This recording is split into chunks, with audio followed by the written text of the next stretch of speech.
Hello সুপ্রিয় ভাই ও বোনেরা, আজকের পর্বে আপনাদের সবাইকে স্বাগতম। আজকে আমরা রিয়েল অ্যানালাইসিসের ইন্টিগ্রেশন অফ রিয়েল ফাংশন অধ্যায়ের নতুন একটি পর্ব নিয়ে আপনাদের সাথে আলোচনা করব। আমরা আজকের পর্বে একটি গুরুত্বপূর্ণ থিওরেম নিয়ে আলোচনা করব, a constant function is Riemann integrable. আমরা এই থিওরেম শুরু করার আগে রাইম্যান ইন্টিগ্রেবল এর ডেফিনেশনটা জেনে নেব। আমার রাইম্যান ইন্টিগ্রেবল দুই ধরনের হয়, একটা হচ্ছে আপার রাইম্যান ইন্টিগ্রেবল, একটা হচ্ছে লোয়ার রাইম্যান ইন্টিগ্রেবল। আমরা যদি আপার রাইম্যান ইন্টিগ্রেবলের ডেফিনেশন থেকে পাই যে আপার রাইম্যান ইন্টিগ্রাল, আমার আপার রাইম্যান ইন্টিগ্রালের ডেফিনেশন বলে কি, integral sign of A to up to B bar function of x DX. মনে রাখবেন যে আপার বলে উপরে বার হবে, লোয়ার বলে নিচে বার হবে, যেটা কিছুক্ষণ পর আমরা দেখব। আর আপার রাইম্যান আমার integral sign of A to up to B bar function of x dx সমান হবে আপার রাইম্যান ইন্টিগ্রালের ক্ষেত্রে greatest lower bound upper Riemann sum, greatest lower bound upper Riemann sum, G greatest lower bound GLB। আমার মনে রাখবেন আপার হলে greatest হবে সব সময়, আর greatest lower bound upper Lyman সামটা আমার ইনফিমাম অফ আপার রাইম্যান সামের সমান হবে, ইনফিমাম অফ আপার রাইম্যান সামের কি হবে, সমান হবে। তাহলে আমরা কি বুঝতে পারলাম, আপার রাইম্যান ইন্টিগ্রালের ডেফিনেশনটা বুঝতে পারলাম। এবার আসি আমরা লোয়ার রাইম্যান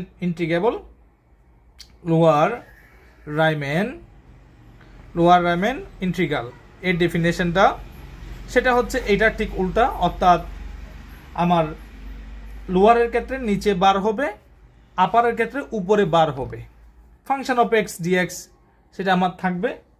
আমার আপার বললে গ্রেটেস্ট লোয়ার বাউন্ড, আর লোয়ার বললে আমার কি হবে, লোয়ার আপার বাউন্ড। কেমন, greatest lower bound upper Riemann sum, lower upper bound lower Riemann সাম।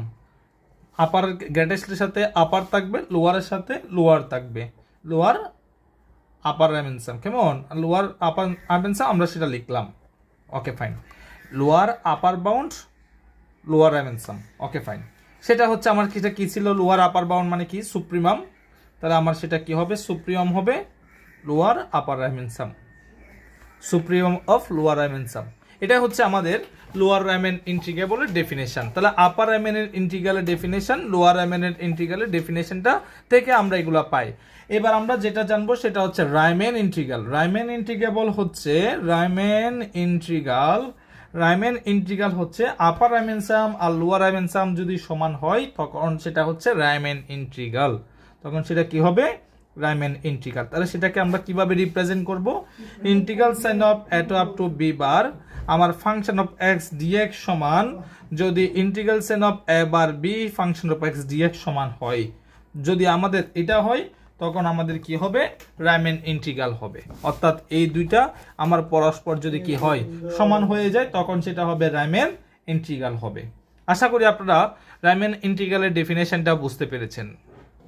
আমাদের বলা হচ্ছে এই থিওরেমের মধ্যে একটি কনস্ট্যান্ট ফাংশন রাইম্যান ইন্টিগ্রাল হবে, সেটা কি করতে হবে, আমাদেরকে প্রমাণ করতে হবে। তাহলে আমরা প্রমাণ আমরা খেয়াল করি। আমরা প্রমাণের জন্য একটা ফাংশন ধরে নিব, লেট এফ বি এ। আর রাইম্যান ইন্টিগ্রেবল হতে হলে সেই ফাংশনটা অবশ্যই বাউন্ডেড ফাংশন হতে হয়। আপনাকে ফাংশনটা এমনভাবে ধরতে হবে সেটা অবশ্যই বাউন্ডেড ফাংশন হতে হবে। তাহলে আমরা বলবো যে F B A bounded function এভাবে সংজ্ঞায়িত হবে যে ডিফাইন্ড এভাবে সংজ্ঞায়িত হবে, defined on close interval A comma B. আমরা একটা ফাংশন ধরলাম, সেটা বাউন্ডেড ফাংশন, আর সেটা এইভাবে সংজ্ঞায়িত হবে ক্লোজ ইন্টারভ্যাল এ কমা বি এর মধ্যে হয়। আর যেখানে আমার ফাংশনটা হচ্ছে কনস্ট্যান্ট ফাংশন সেটা আমরা বলে দিব, যে কারণ আমাদের প্রশ্নে বলা আছে বা আমাদের প্রমাণে যে থিওরেমে বলা আছে যে ফাংশনটা কনস্ট্যান্ট ফাংশন হবে, এই জন্য আমরা বলে দিব যেখানে আমার ফাংশনটা কি হবে, কনস্ট্যান্ট ফাংশন হবে। এবার আমরা একটা পার্টিশন কনসিডার করে নিব। Let us consider let us consider the partition. আমরা এর আগে পর্বগুলোতে আমরা দেখেছি যে পার্টিশন ডেফিনেশন, আপনারা আশা করি সেগুলো দেখে এসেছেন লেকচার 1। সেখান থেকে আমরা পার্টিশন সম্বন্ধে ডেফিনেশনটা আমরা ক্লিয়ার করে দিয়েছিলাম। আজকে আমরা জাস্ট কনসেপ্টটা শুধুই অ্যাপ্লাই করব। Let us consider the partition. আমরা একটা পার্টিশন কনসিডার করে নিচ্ছি। Let us consider the partition P সমান x0, x1, x2 up to dots xn-1 xn। লাস্টেরটা আমরা বি ধরতাম, প্রথমটা আমরাকে x0টাকে আমরা এ ধরতাম। তাহলে আমরা একটা পার্টিশন আমরা কি করলাম, কনসিডার করে নিলাম। এরপর দেন আমাদের আরতম ইন্টারভেল কি ছিল? আরতম ইন্টারভেল ছিল ওই যে স্ট্যান্ডার্ড ফর্ম। আরতম ইন্টারভেল ছিল আই আর সমান আমার xr-1 xr, xr-1 xr। এটা হচ্ছে আমাদের আরতম ইন্টারভেল। এই আরতম ইন্টারভেলের দৈর্ঘ্যটা কি হবে? তাহলে আমরা যদি বের করতে যাই লেন্থ অফ আরতম ইন্টারভেল, লেন্থ অফ আরতম ইন্টারভেল, আরতম আমরা জানি লেন্থ অফ আরতম ইন্টারভেলের দৈর্ঘ্যকে ডেলার দ্বারা প্রকাশ করা হয়। তাহলে ডেলার সমান হবে লাস্টেরটা থেকে প্রথমটা বিয়োগ করব, xr-1 হবে। Okay fine. যদি আমার ফাংশনটা বাউন্ডেড ফাংশন হয় তাহলে তার অবশ্যই সুপ্রিমাম এন্ড ইনফিমাম বিদ্যমান তো অবশ্যই থাকবে। তাহলে আমরা সুপ্রিমাম ধরবো ক্যাপিটাল এম আর, আমরা ইনফিমাম ধরবো ছোট হাতের এম আর। তাহলে আমাদের বড় হাতের এম আর হচ্ছে লেট, আমরা ধরলাম বড় হাতের M R, A M R and ছোট হাতের এম আর, অর্থাৎ এটা হচ্ছে সুপ্রিমাম, এটা হচ্ছে আমাদের ইনফিমাম। আর না be the supremum, be the supremum, be the supremum and infimum, be the supremum and infimum। অর্থাৎ এটা হচ্ছে সুপ্রিমাম, এটা হচ্ছে আমাদের infimum of function of x, function of x এর সুপ্রিমাম এবং ইনফিমাম আমরা ধরে নিলাম। ইন আরতম ইন্টারভেল, আমরা আরতম ইন্টারভেলের সুপ্রিমাম এবং ইনফিমাম ধরে নিলাম। ইন আরতম অর্থাৎ আর্থ ইন্টারভেল, আমরা আরতম ইন্টারভেলের সুপ্রিমাম এবং ইনফিমাম ধরে নিলাম। দেন আমাদের ফাংশনটা ছিল কনস্ট্যান্ট ফাংশন, তাহলে আমাদের সুপ্রিমামটা হবে কনস্ট্যান্ট এন্ড আমাদের ইনফিমামটা হবেও কনস্ট্যান্ট। তাহলে আমরা কি করলাম, আমরা একটা পার্টিশন কনসিডার করলাম, তারপর দেন আমরা আরতম ইন্টারভেল বললাম, তারপর আমরা এই আরতম ইন্টারভেলের সুপ্রিমাম এবং ইনফিমাম আমরা ধরে নিলাম। ওকে ফাইন, আশা করি আপনারা এতটুকু অবধি ক্লিয়ারলি বুঝতে পেরেছেন। আমরা আপার রাইমেনসামের ডেফিনেশন থেকে আমরা কি জানি, আমরা লেকচার 1-এ আপনাদের সাথে আপার রাইমেনসাম লোয়ার রাইমেনসামের ডেফিনেশনগুলো দেখিয়েছিলাম, আশা করি আপনারা সেগুলো দেখে এসেছেন। তাহলে আমরা এখন আপার রাইমেনসামের ডেফিনেশন থেকে আমরা বলতে পারি যে আপার রাইমেনসাম যে P F summation of R equals to 1 up to N M R del R. Okay fine, আমাদের এম আর সমান কি ছিল? আমাদের এম আর সমান ছিল সি ছিল, ছোট হাতের বড় হাতের এম আর সমান সি, আবার ছোট হাতের এম আর সমান সি। সেটা যদি আমরা এখানে বসিয়ে দিই তাহলে আমরা পাবো যে summation of R equals to 1 up to N, বড় হাতের এম আর সমান সি বসিয়ে দিলাম, সাথে আমাদের ডলার আছে। তাহলে আমরা সিটাকে যদি বের করে আনি, সামেশন অফ আমরা পাচ্ছি আর equals to 1 up to n, আমরা পাচ্ছি এখানে ডলার আর। তাহলে সামেশনকে যদি আমরা ভাঙি তাহলে আমরা পাবো del 1 plus del 2 plus del 3 plus up to dots plus del n আমরা পাবো। তাহলে del 1 সমান আমাদের কি ছিল? del 1 সমান আমাদের ছিল যে এই যে আমরা এখানের মধ্যে x0, x1, x2 এভাবে এই দুইটা মিলে আমাদের ছিল del 1, এই দুইটা মিলে আমাদের ছিল del 2। del 1 ছিল x1 থেকে x0 বিয়োগ, del 2 ছিল x2 থেকে x1 বিয়োগ, শেষেরটা থেকে প্রথমটা আমরা বিয়োগ করতাম।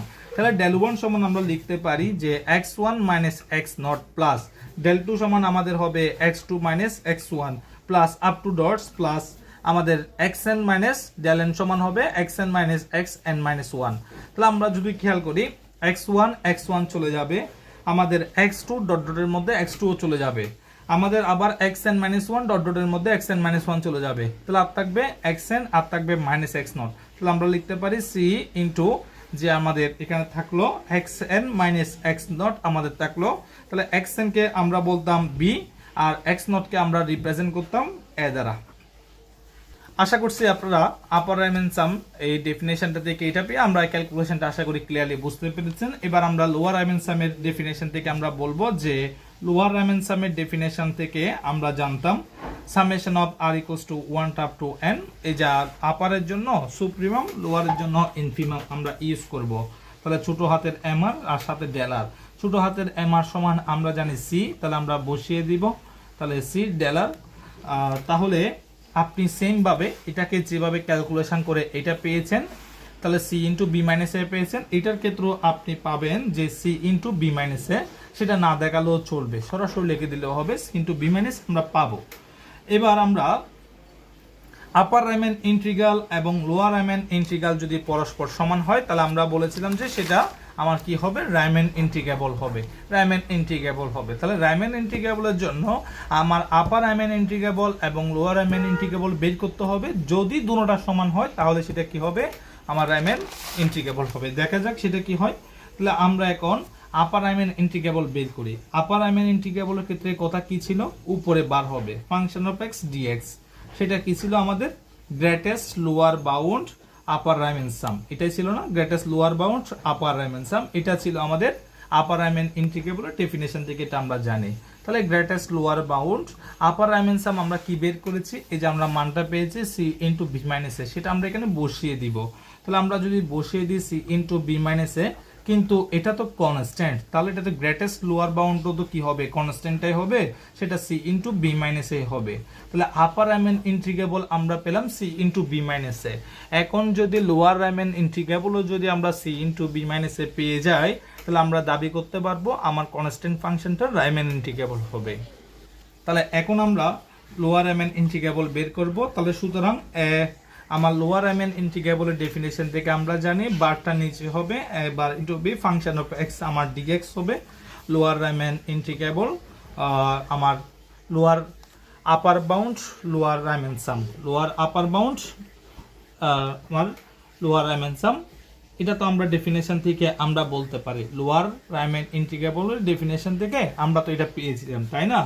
তারপর দেন লোয়ার আপার বাউন্ড, আমরা লোয়ার রাইম্যান সাম কি পেয়েছিলাম রেজাল্টটা, এই যে লোয়ার রাইম্যান সামের রেজাল্টটা পেয়েছি সি ইন্টু বি মাইনাস এ, আমরা সেই রেজাল্টটা এখানে বসিয়ে দিব সি ইন্টু বি মাইনাস এ, কিন্তু এটা তো কনস্ট্যান্ট, তাহলে তার লোয়ার আপার বাউন্ডও কি হবে, কনস্ট্যান্টটাই হবে, তাহলে সি ইন্টু বি মাইনাস এ।